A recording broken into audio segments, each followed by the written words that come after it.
All right, let her buck. Keep twisting it. There you go.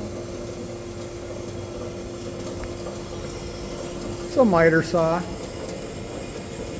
Hydraulic vise. Hydraulic return.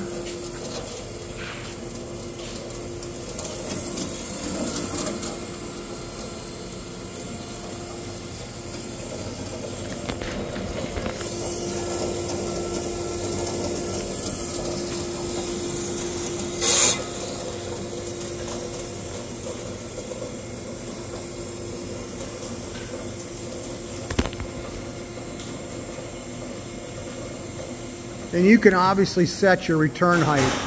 It doesn't have to go all the way up. Thank you for watching.